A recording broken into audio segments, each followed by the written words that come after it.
In the present video, electrostatic 7, we'll talk about the term electrostatic potential. Basically, field intensity and potential are two terms which are used to describe an electric field. And before we go to the term potential, it's worthwhile and easier to understand a term electrostatic potential difference. Let's suppose here we have a region of electric field. This is the source charge causing the field. A and B are 2 points within the field.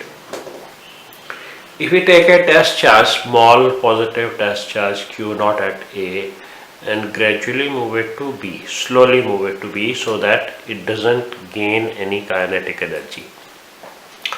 The work done, let us suppose we denote by WAB.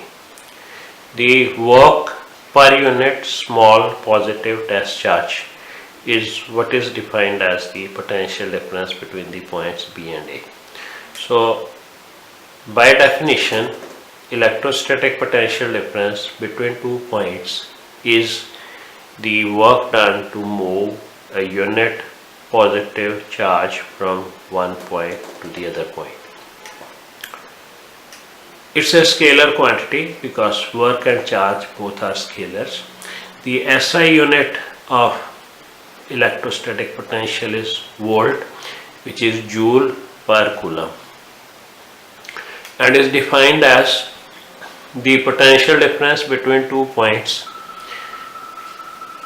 if 1 joule work has to be done to move a charge of 1 coulomb from one point to the other point. Dimensionally speaking, V is work upon charge, or ml square t minus 2 over charge is current into time, which means ampere into time, equal to ml square t minus 3 a minus 1 ampere minus 1. These are the dimensions of potential difference. Now, electrostatic potential at a point P in an electric field is the work done to move a unit positive charge from infinity to that point. By the term infinity, we mean a very far off point where the electric field is 0. So, potential at a point P is work per unit test charge. It's again a scalar quantity and its SI unit, like potential difference, is volt.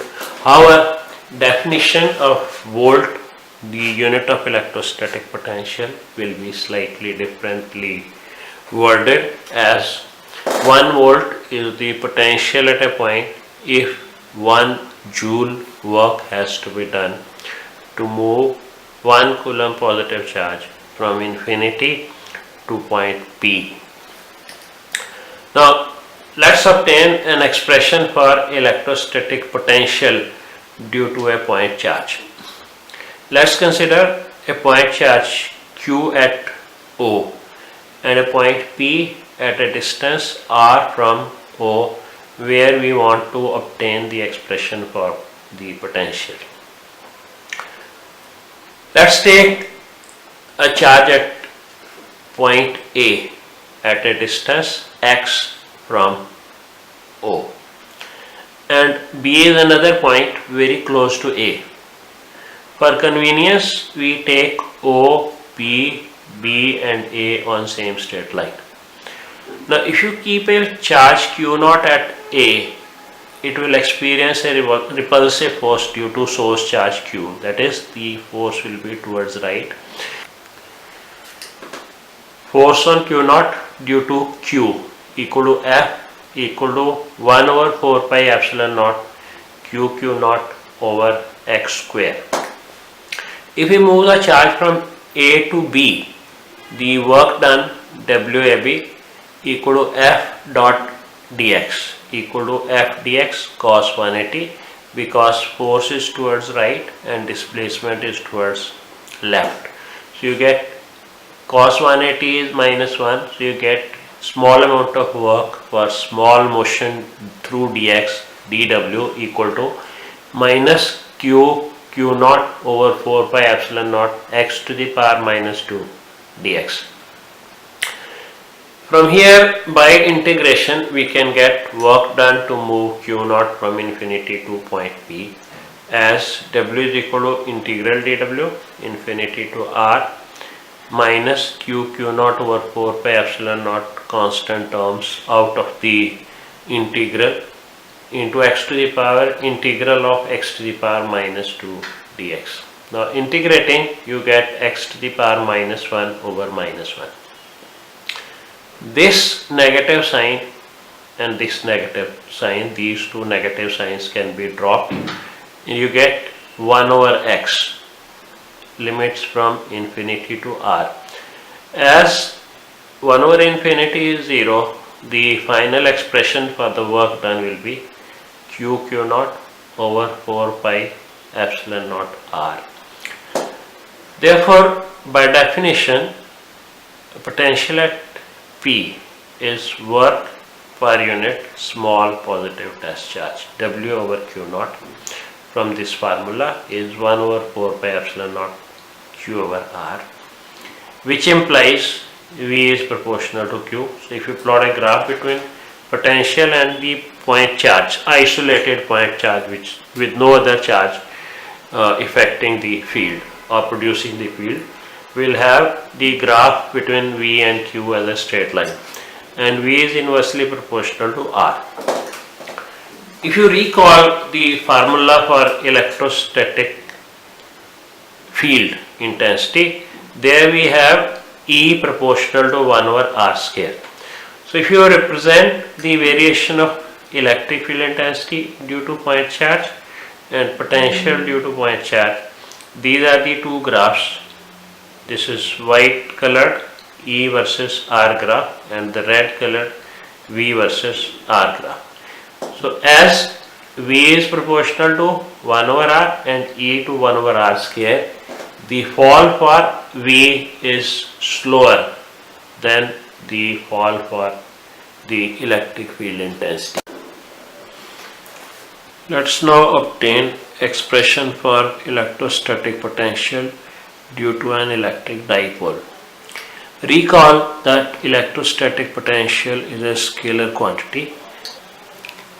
Since the dipole has 2 point charges, the electrostatic potential at a point will be algebraic sum of the potentials due to the negative charge and the positive charge. First of all, let's obtain expression for potential due to a dipole on axial line. Here is the diagram. You can consider a point P at a distance r from the midpoint of an electric dipole consisting of charges plus q and minus q separated by a distance 2a. The potential at P is potential at P due to B plus potential at P due to charge at A. We have to take the algebraic sum. Using the expression for potential due to a point charge, VPB can be written as 1 over 4 pi epsilon naught Q over PB. PB is this distance. Likewise, this will be minus 1 over 4 pi epsilon naught Q over PA, because here the charge is negative.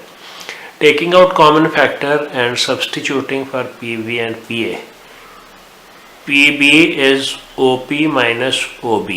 So this can be written as R minus A. Similarly, PA will be R plus A. So you get Q over 4 pi epsilon naught 1 over R minus A minus 1 over R plus A. You can simplify to get to this expression.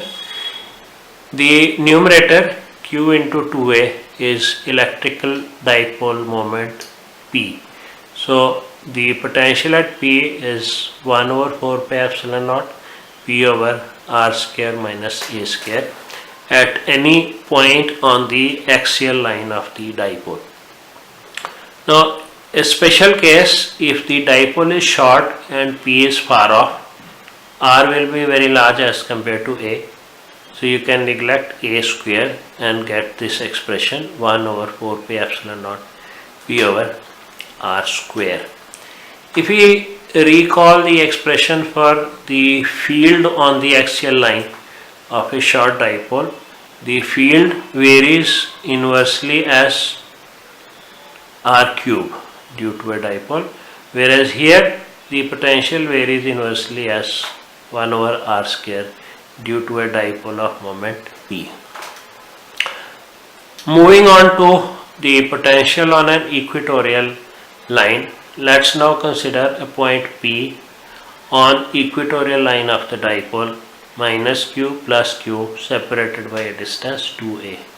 Once again, Vp will be potential at P due to charge at A plus potential at P due to charge at B, which you can write as minus Q because charge at A is minus Q over 4 pi epsilon naught 1 over Pa the distance plus Q over 4 pi epsilon naught Pb the distance.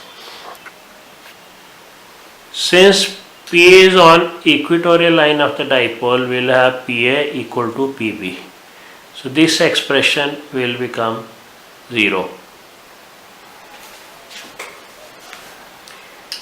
For electrostatic potential at any point due to a short dipole, we can make use of this diagram. We consider a point P at a distance r from the midpoint of a dipole plus minus Q, making an angle theta with the dipole. The potential at P will be algebraic sum once again due to potential of charge A and charge B.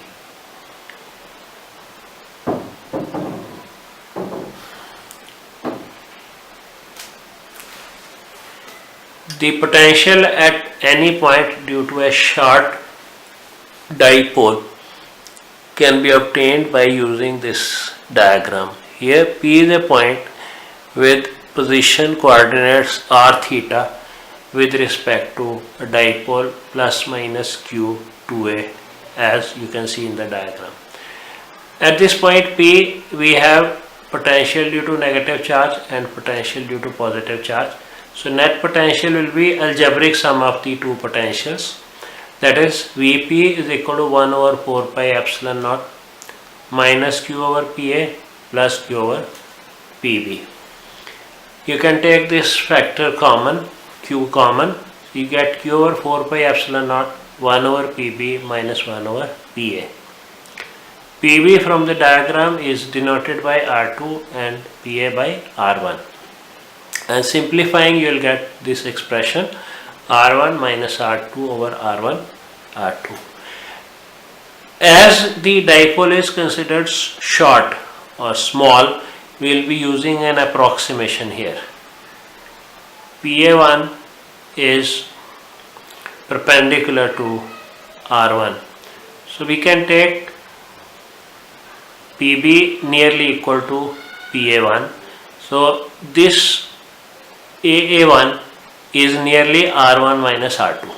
R1 minus R2 is AA1, which you can see from the diagram is nearly equal to 2a cos theta. 2a cos theta, and R1 R2 will be nearly R square.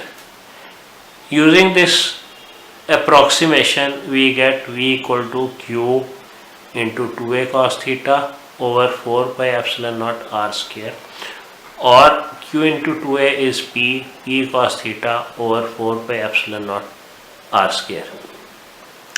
Now since this is general expression, this can lead us to the cases, special cases of axial line and equatorial line. For axial line, theta will happen to be 0 because P will lie here on the axial line. Theta becomes 0. Cos theta is 1, so you get V equal to V over 4 pi epsilon naught R square. Same expression as we got earlier. And on equatorial line, when P moves here on equatorial line, theta will become 90 and the potential at this point will become 0.